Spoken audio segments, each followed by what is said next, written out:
మీరేం చేస్తున్నారు?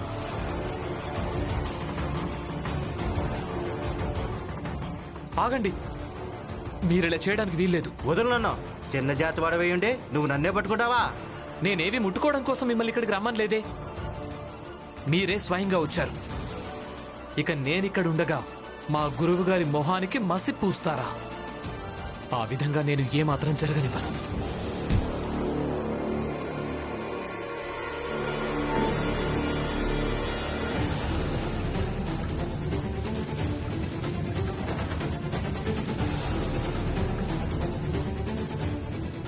నువ్వు నాకు మసిపోయటం కోసం వచ్చావు కదా, దానివల్ల నీ చెయ్యే నల్లబడింది. ఇప్పుడు శుభ్రమయ్యింది. భీమరావు, ఎంతకాలం కాపాడతావు? ఆయన ఎవరిని కాపాడతావు నువ్వు? నీకు ఎవరెవరు పరిచయమో మాకు బాగా తెలుసులే. మేము వాళ్ళందరి మొహాలకి మసిపూసేస్తాం. నీ భార్య దగ్గర నుంచి నీ గురువులు, ఖుదాబక్ష్, అలాగే నామ్ జోషి దాకా ఎవరెవరిని కాపాడతావు? కాపాడుతానే ఉండు. పదా.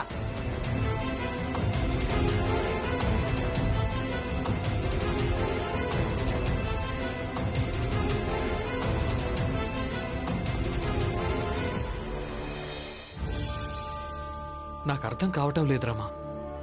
చెయ్యాలన్నా ఏం చెయ్యాలి? ఈరోజు నా కారణంగానే కేలుష్కర్ గురువుగారి విషయంలో వాళ్ళు ఆ విధంగా చేశారు. పైగా అంతేకాదు, బెదిరించి మరీ వెళ్లారు. నాకెంతమంది పరిచయస్తులున్నారో వాళ్ళందరికీ ఇదే విధంగా చేస్తామన్నారు. అందరినీ ఇబ్బంది పెడతామన్నారు. ఇంకా ఏమేం చేస్తారో తెలీదు. వాళ్ళందరినీ నేనెలా ఆపాలి? నా కారణంగా ఎవరైనా ఇబ్బంది పడటం అది నాకేమాత్రం నచ్చదు. ఒకవైపు ఇలాంటివి జరుగుతూ ఉంటే మరోవైపు ఆనంద్ అన్నయ్య ఆయనేది అర్థం చేసుకోవడానికి సిద్ధంగా లేడు. చూడండి, చాలా తేలికది. ఏం తేలిక? కేలుష్కర్ గురువుగారిని చూసి నేర్చుకోండి. ఎవరి చేతికి మసి ఉంటుందో వాళ్ళని మీరు చేతిలో నీళ్లు పట్టుకుని ఎదుర్కోండి. వాళ్ళ చేతి కట్టిన మసి కూడా తొలగిపోతుంది. ఆ తర్వాత మసి ఉండదు, అది ఎవరికీ అంటదు. మీరు భోంచేయడానికి పదండి. మీరున్నారంటే ఆనంద్ బాబా ఇంకా మామయ్య ఇద్దరు ఎలాంటి గొడవ పెట్టుకోరు. మీరు రండి, నేను భోజనం వడ్డిస్తాను. వస్తాను.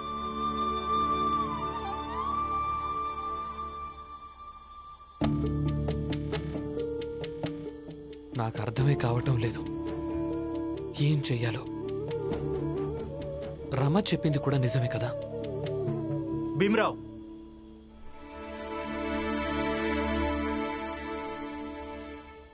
నీ సమస్యకు నా దగ్గర ఒకటే ఉపాయం ఉంది. మేం కాగితంలో రాశాం, దీన్ని చదువుకో. ఆ తర్వాత ఏం చేయాలో నువ్వే నిర్ణయించుకో. మేము నీ నిర్ణయం కోసం ఎదురు చూస్తూ ఉంటాం. కానీ తీసుకో. కనీసం నాకొక విషయం చెప్పండి. ఇది ఎవరు?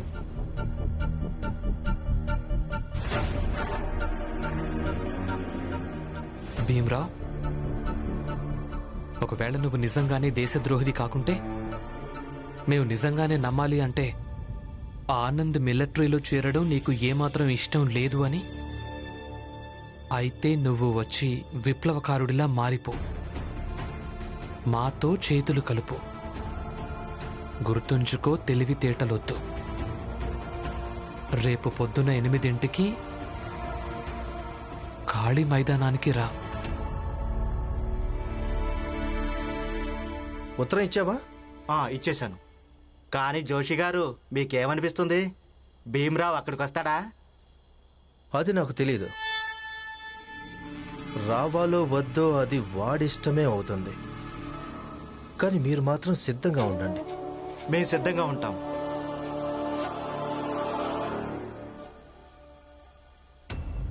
పులియా, ఏ పులియా, ఏ లే.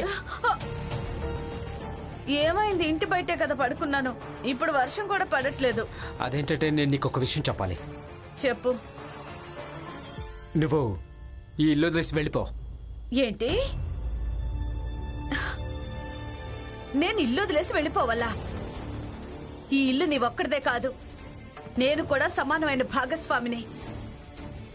ఇంట్లోని సరుకులతో పాటు అవసరమైన ప్రతి ఒక్క సామాను నా సొంత డబ్బులు పెట్టుకున్నాను. నేనైతే ఇల్లు వదిలేసి వెళ్లేది లేదు. ఇంట్లో గొడవలు ఎందుకని అందుకే ఇంటి బయట నిద్రపోతున్నాను. కానీ ఇప్పుడు ఇక్కడ పడుకోను, నేను ఇంట్లోనే పడుకుంటాను. ఏం చేసుకుంటావో చేసుకు వెళ్ళు. ఇలా చూడు, ఇప్పటిదాకా నీకు ప్రశాంతంగా చెప్తున్నాను, నోరు మూసుకొని ఇక్కడి నుంచి వెళ్ళిపో. నీకు అలాగే నాకు ఉన్న బంధం తెగిపోయిందనుకో. కానీ ఏమనిపిస్తుందంటే నువ్వు రాద్ధాంతం కోరుకుంటున్నావు. సరే అయితే నేను రాత్రంతా ఎదురు చూస్తాను. ఒకవేళ నువ్వు వెళ్ళకుంటే పొద్దున్నే సామానంతా తీసి బయట పారేస్తాను. అర్థమైందా?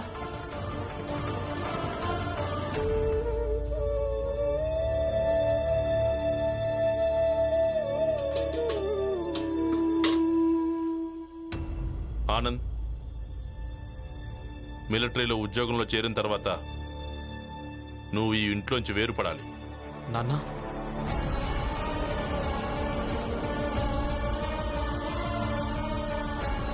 ఎందుకంటే నువ్వు ఇక్కడ ఉన్నావంటే నువ్వు చేసిన పనికి అందరికీ శిక్ష పడుతుంది. అసలు మీరేమంటున్నారు? భీమ్రా, మీరు ఊరుకోండి. మామయ్య చెప్పాడంటే ఒప్పే అయి ఉంటుంది. లేదు, ఆనంద్ ఇల్లు వదిలేసి ఎక్కడికి వెళ్ళడు. నాన్న, ఎల్లుండి మొదటిసారి మిలిటరీ యూనిఫామ్ వేసుకుని ఉద్యోగానికి వెళ్ళాలి. సామాన్ కూడా తీసుకుని వెళ్తాను. ఒకవేళ ఇంకేమైనా చెప్పాలనుకుంటే చెప్పండి, మీ ఎదురుగానే ఉన్నాను.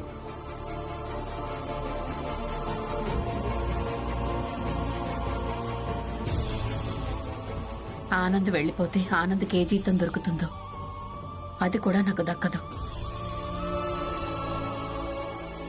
ఆనంద్ ఈ ఇల్లు వదిలేసి ఎక్కడికి వెళ్ళడం లేదు.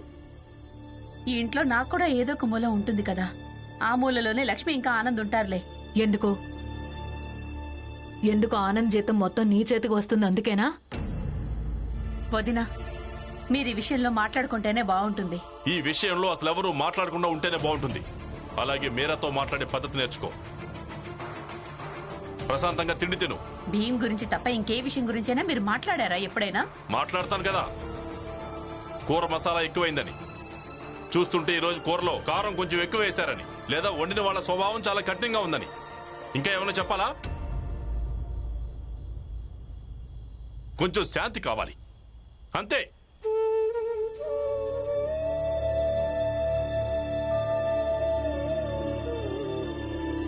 ఒకవేళ నువ్వు నిజంగానే దేశద్రోహివి కాకుంటే మేము నిజంగానే నమ్మాలి అంటే ఆనంద్ మిలిటరీలో చేరడం నీకు ఏమాత్రం ఇష్టం లేదు అని నువ్వు వచ్చి విప్లవకారుడిలాగా మారిపో.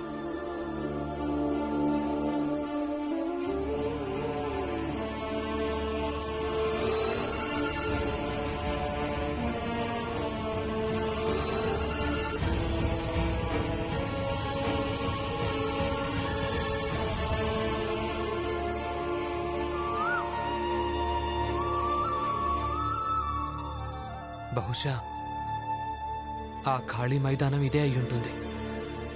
కానీ ఇంత నిర్మానుష్య ప్రదేశానికి నన్నెందుకు రమ్మన్నారు?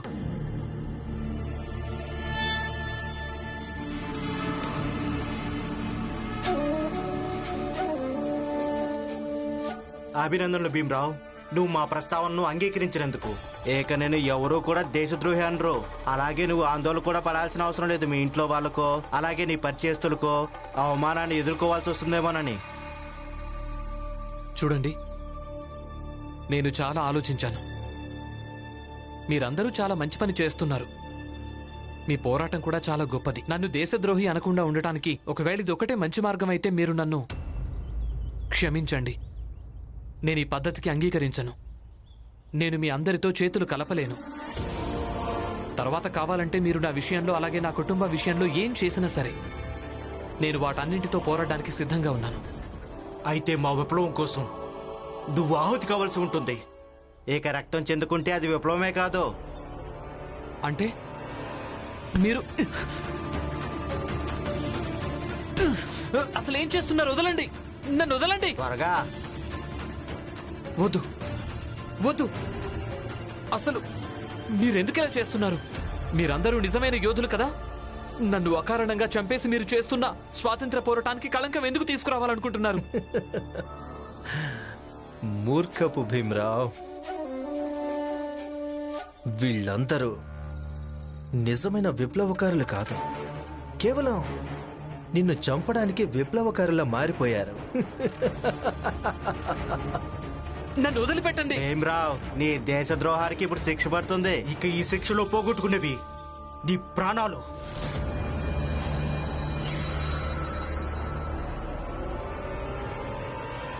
ఏయ్,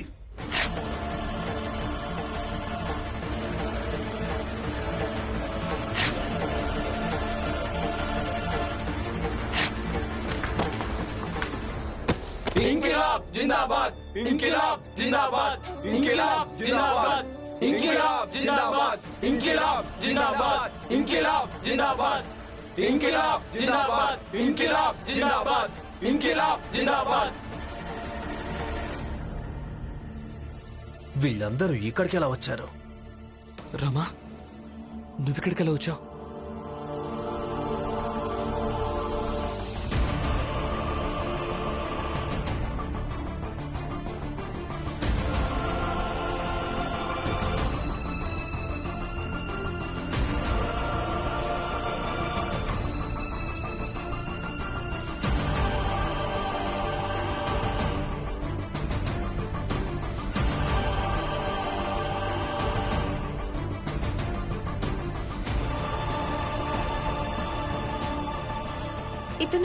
ఇతనే వచ్చి నా భర్తకు ఉత్తరం ఇచ్చారు.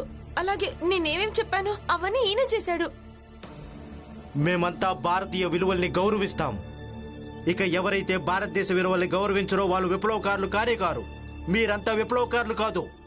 లేదు, మేము విప్లవకారులమే. మీరంతా ఏ విప్లవకారుల సమూహంలో పనిచేస్తున్నారు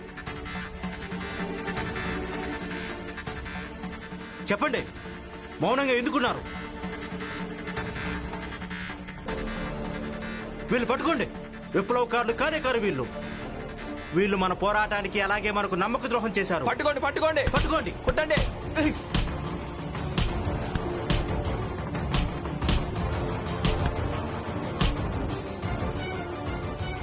మీరు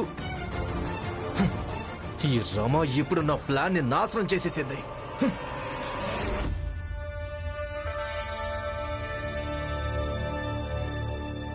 నువ్వు చేసే ప్రతి చెడు అంతం ఈ రమ్మే చేస్తుంది. ఎందుకలా చూస్తున్నావు? నిజం చెప్తున్నాను.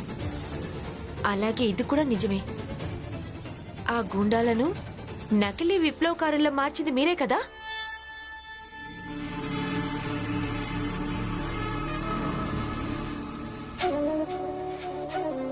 చూడు రమాబాయ్, విషయం ఏంటంటే ఇలా చూడు, విప్లవకారులతో పాటు ఈ దేశాన్ని కూడా నిందల పాలు చేస్తున్నావు. అది నీకు తెలుస్తుందా?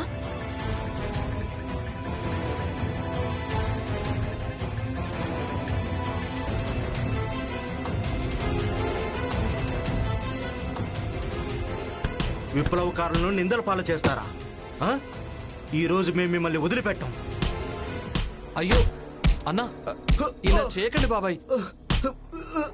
వినండి. అయ్యో అయ్యో,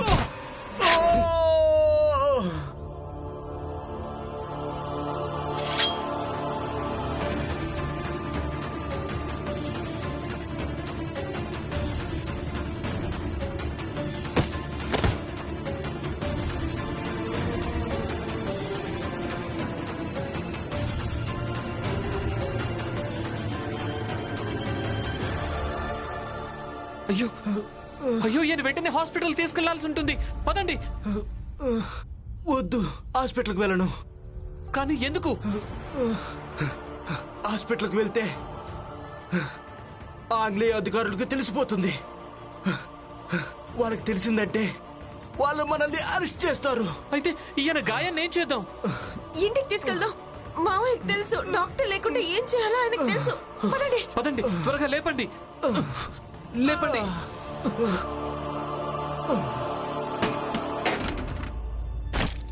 నీకు రాత్రంతా సమయం ఇచ్చాను కదా, రాద్ధాంతం చేయకుండా నోరు మూసుకుని ఇక్కడి నుంచి వెళ్ళిపోమని. కానీ నీకు సరిగ్గా అర్థం కాలేదు కదా. అయితే ఇప్పుడు రాద్ధాంతమే కావాలి. పోవే, నీ సామాన్ మొత్తం తీసుకుని ఇక్కడి నుంచి వెళ్ళిపో. ఏ ఇంట్లో ఒక్కొక్క వస్తువు నా కష్టార్జితంతో సంపాదించుకున్నానో, ఏ ఇంట్లో ప్రాణాలు ఉన్నంత వరకు ఉండాలని కోరుకున్నానో, నువ్వు ఒక్క రాత్రిలోనూ ఇల్లు వదిలేసి వెళ్ళిపోమని చెప్తుంటే నేను ఇల్లు వదిలేసి వెళ్ళిపోవాల్సిందేనా? అది నా వల్ల కాదు. ఏయ్, నీకు నువ్వుగా వెళ్లకుంటే మెడపెట్టి గెంటేయడం జరుగుతుంది, అర్థమైందా? వెళ్ళిపో ఇక్కడి నుంచి. జోకో, నువ్వు చాలా తప్పు చేస్తున్నావు. ఆయన నీకెందుకు బాధ అనిపిస్తోంది? అరే, నువ్వు సంతోషించాలి కదా. నువ్వు ఎవరితో కలిసి జలసాలు చేస్తున్నావో తను నీడలేనిదవుతుంది. ఇక అడ్డు అదుపు లేకుండా మీ ప్రేమ నీళ్ళని కొనసాగించచ్చు. నీ దౌర్జన్యం చాలా ఎక్కువైపోతుంది. ఇప్పుడే చెప్తానండి నిన్ను. అయిపోయావు నా చేతిలో, అయిపోయావు నా చేతిలో. వదులు.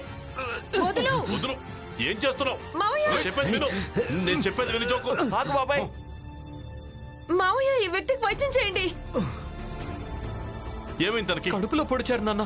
నాన్న, హాస్పిటల్కి తీసుకెళ్ళాలి, మీరే వైద్యం చేయాలి. వెళ్ళి మంచం తీసుకురా, త్వరగా వెళ్ళు. మీకేం కాదు. మెల్లగా రండి, జాగ్రత్తగా. కూర్చోండి. జాగ్రత్త.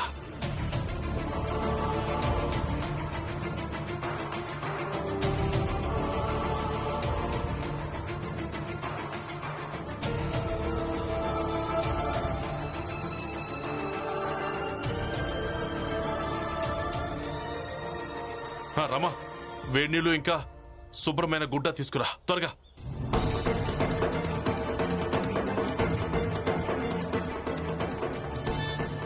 వెళ్ళి నరోత్తమ్ జోషికి చెప్తాను. వెంటనే ఆంగ్లేయ అధికారిని పంపిస్తాడు. దాంతో ప్రత్యక్షంగా పట్టుబడిపోతారు. సేట్ గారు, ఏమైంది జోషి గారు? పని అయిపోయిందా? ఎక్కడైంది పని? ఒక్క పని కూడా మీ మనుషులు సరిగ్గా చేయలేకపోయారు. అంటే మీరు మూర్ఖుల సైన్యాన్ని పోషిస్తున్నారు. చిటికలో రమా ఇంకా భీమ్ కలిసి మీ మనుషుల్ని పట్టుకున్నారు. ఒకవేళ వాళ్ళు మన పేర్లు ఎవరికైనా చెప్తే? సేట్ గారు ఆగు. మీరిద్దరు ఇక్కడేం చేస్తున్నారు? సేట్ గారు, మేమిద్దరం ఏదో రకంగా అక్కడి నుంచి తప్పించుకొచ్చాం. మాకు కొంచెం డబ్బులు ఇవ్వండి, మేము ఎక్కడికైనా వెళ్ళి దాక్కుంటాం. సేట్ గారు, మేమిద్దరం పోలీసులకు చిక్కాలనుకోవడం లేదండి. సరే.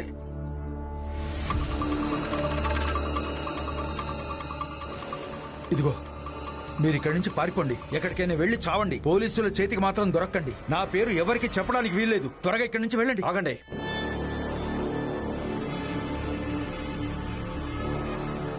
మీ ఇద్దరిని విప్లవకారులు పట్టుకున్నారు కదా? అవును. మరి ఎలా వదిలేశారు? వాళ్ళేమీ వదిలిపెట్టలేదు. నిజానికి మేము వాళ్ళ మనిషిని ఒకరిని గాయపరిచి ఇక్కడికి వచ్చాం.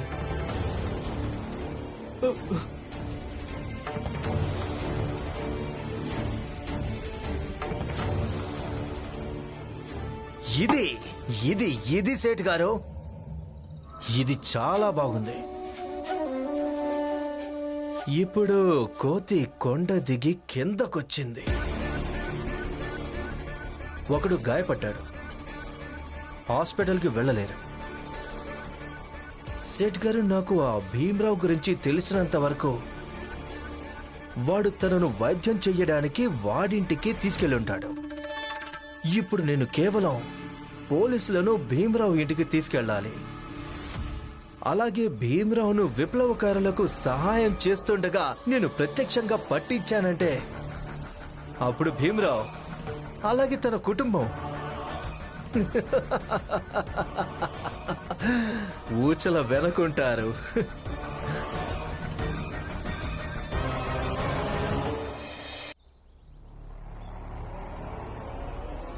మీరెక్కడికి వెళ్తున్నారు? మీరు ఇక్కడి నుంచి వెళ్ళిపోవడానికి వీల్లేదు. నువ్వెక్కడికైనా వెళ్తుంటే ఎక్కడికి వెళ్తున్నావని అడిగారా? మరి నేను ఎక్కడికి వెళ్తున్నానో అడగడానికి నువ్వెవరు? నేను వెళ్తున్నాను. లేదు, మీరు ఎక్కడికి వెళ్ళడానికి వీల్లేదు. వదిలిపెడతాను, కానీ మీరు ఎక్కడికి వెళ్ళడానికి వీల్లేదు. ఇక్కడ ఒక వ్యక్తి గాయపడ్డాడు, తనకు వైద్యం చేస్తున్నారు. ఈ విషయం బయట వాళ్ళెవరికి చెప్పడానికి వీల్లేదు. ఒకవేళ నేను చెప్పానంటే నువ్వేం చేస్తావు? హితేష్, అలా ఎలా చెప్తావు? ఏ విప్లవకారులు అనుక్షణం మన దేశం కోసం తమ ప్రాణాల్ని పణంగా పెట్టగలరో, వాళ్ళు తమ మిత్రుల్ని కూడా కాపాడడం కోసం ఏం చేయగలరో అది నువ్వే ఆలోచించుకో. ఆ తర్వాత వెళ్ళు. అర్థమైందా? చూడు ఆనంద్, ఇక్కడ నీ తమ్ముడు విప్లవకారుడికి సహాయం చేస్తున్నాడు. ఇక నువ్వు మిలిటరీలో ఉద్యోగం చేయబోతున్నావు. బాగుంది. అంటే మీ అన్నదమ్ములు ఇద్దరు ఎవరో ఒకరికి ద్రోహులే. భీమ్ ద్రోహి కాదు.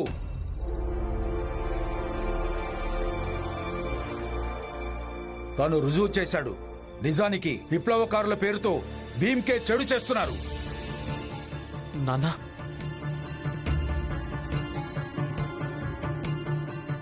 అలాగే నేను కూడా ద్రోహిని కాదు. ఎందుకంటే ఇంతవరకు యూనిఫామ్ వేసుకొని మిలిటరీలో చేరలేదు. యూనిఫామ్ తీసుకోవడానికి వెళ్తాను.